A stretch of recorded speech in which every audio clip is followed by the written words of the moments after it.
the Gore Club Podcast. All right, Gore Clubbers, you know what time it is. It's the season of the witch. It's time to light the bonfires, drink the cider, eat the candy, and tune in every night for a short episode of the 31 Nights of Halloween on the Gore Club Podcast. That's awful. Welcome back to the 31 Nights of Halloween with Gore Club Podcast and Ace. Yeah. If you were thinking of going to the movies and wearing a creepy mask, don't. It's demons. Don't do it. Demons. This movie absolutely rules. There's I'm sure if you watch this or like any kind of horror movies, you're definitely aware of this movie. Lamberto Bava, son of Mario Bava. Yeah. Can you imagine telling your dad that you're going to start directing movies and he's like one of the greatest horror directors of all time? And he's just like, sure. Bene bene. Nepo baby. Bene. I'm Italian. Bene. Not at all. And you got a Dario Argento writing credit on this. Oh, yeah. The soundtrack to this, Goblin, awesome. The rest of the soundtrack is all kind of, there's some Billy Idol on there.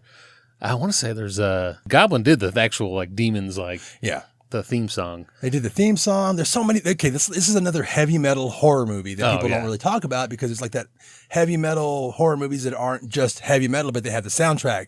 Like the soundtrack, not the score. Yeah. Wow, Ace choosing a heavy metal horror movie? I'm shocked. There's speaking of the heavy, there's my favorite scene in this movie is they're in the movie theater, the demons are coming out. There's the pimp guy who's in there. Who used to, his old Facebook thing was the pimp. The pimp from Demons. Yeah. And the guy, I don't know if it's the actual actor doing the voice because it's all dubbed. Yeah. But it's he's just like, oh man, we got to get out of here. Just doing that voice. Yeah. No, it's not his voice, but yeah. I'm sure it's like some Italian dude doing it. He's also in Demons too. Oh yeah. Totally different character in Demons too. But yeah, they start playing Fast as a Shark by the band Accept. And there's a guy on a motorcycle who has a samurai sword, and he's riding the motorcycle down the alley, down the middle of the movie aisle. theater, and it's just fast as a shark, and he's cutting heads off. You can't ask for much more than that. That's amazing. It's a great ending. This movie kind of starts slow, and then you're introduced to all the characters, and in the end, it's totally Evil Dead 2, where he's ripped shirt, it's blue, I see what you're doing here. The helicopter comes through the freaking theater. Yeah, the helicopter falls into the theater. He's running around the samurai sword and a fucking motorbike. A motorbike. This movie just dirt bike. It just amps up as you're kind of introduced to people, and it starts getting crazier and crazier and crazier. Till there's a Goretta, and she gets bit, or she puts the mask on, gets a little scratch on her face, and you're like, oh well, man, that's unfortunate. I hope nothing becomes of her. And then her teeth start the part with the teeth coming out. Where the other teeth come behind it. Yeah. The first time I saw that, I was like, oh, man, that is disgusting. Yeah, it's just saliva and blood draining. I was looking for the golden ticket, but I think it's in the newer Blu-ray version. Actually, you get the little golden ticket for the Metropole. Oh, nice. Yeah, but it's in the That's new pretty Blu-ray. cool. Damn it. But yeah. Good prop, Steve. Good prop, but I don't have it. Also, Demons. One of the best posters, which has one of the best shots in the whole movie, is when all the demons are starting to come. They're coming walking up the stairs into the theater, and you see the light coming from behind them, and their eyes are glowing, and it's just a silhouette of them as they're walking up. That's one of the best shots ever, and you're just like, oh man, this rules. Unless you've seen Pee-wee's Big Adventure, and they're all wearing those goggles that he turns on and he goes, ah!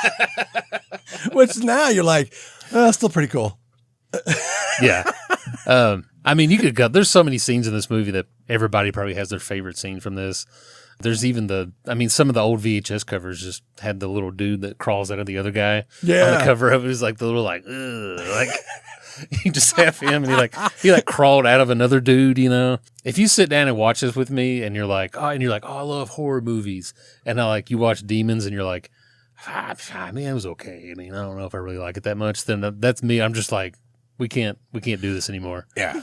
You don't like horror movies the way I like horror movies. Yeah, we can't fuck and we definitely can't talk.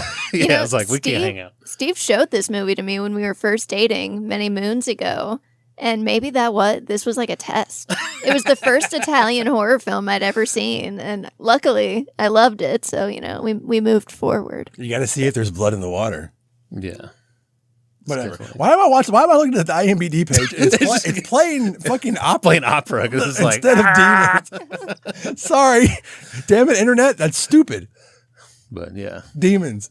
Demoni. Oh my God. Happy Halloween, everybody. This is the last time we're going to see Ace. during Not forever. During this Good series. Lord. The 31 Nights of Halloween. That's some bad Jesus news. Christ. Tune in tomorrow night, you freaking weirdos. You know what I'm talking about. Love you guys. Have fun. Don't die. Happy Halloween. Spoopy. Ace is never coming back. Oh my God. All right. Bye.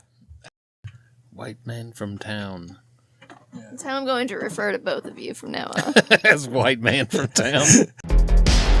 Gore Club.